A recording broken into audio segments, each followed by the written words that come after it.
Hello bachcho, let us see the question. The question says that if nitrogen atom had electronic configuration 1s7, it would have energy lower than that of normal ground state configuration 1s2, 2s2, 2p3 because the electron would be closer to the nucleus, yet 1s7 is not observed because it violates. We have four options: Heisenberg uncertainty principle, Pauli exclusion principle, Hund's rule, Bohr postulate of stationary orbit. तो हमें यहाँ पे बताना है कि 1s जो configuration है वो पॉसिबल क्यों नहीं होती है। तो यहाँ पे जो हमारा की कॉन्सेप्ट है वो है हमारा पॉलीस एक्सक्लूजन प्रिंसिपल। तो पॉली एक्सक्लूजन प्रिंसिपल क्या बोलता है कि जो भी हमारे टू इलेक्ट्रॉन्स हैं जो ऑर्बिट में प्रेजेंट होंगे उनकी स्पिन क्या हो सकती है, सेम नहीं होगी, विल नॉट बी सेम।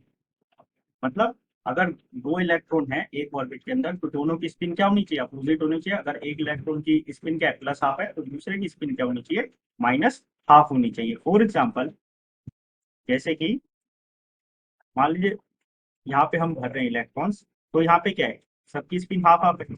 अगर इसी में एक इस तरीके से भर दिया जाए तो इसकी स्पिन भी क्या हो गई, प्लस हाफ, और इसकी भी स्पिन क्या हो गई हमारी यहाँ पे प्लस हाफ। तो ये क्या करेगा, पॉली एक्सक्लूजन प्रिंसिपल को क्या कर देगा, ये वायलेट करेगा।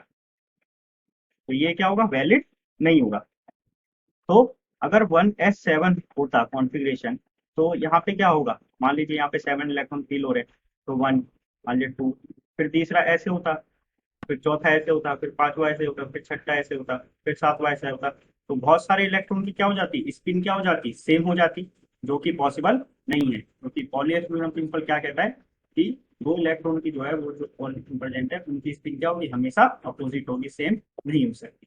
तो स्पिन क्वांटम नंबर क्या होगा उनका, डिफरेंट होगा। तो इसीलिए यहाँ पे जो हमारा करेक्ट ऑप्शन है वो है हमारा option C, which is poly exclusion principle. Hope you understood it well and got the concept. Best of luck. Thank you.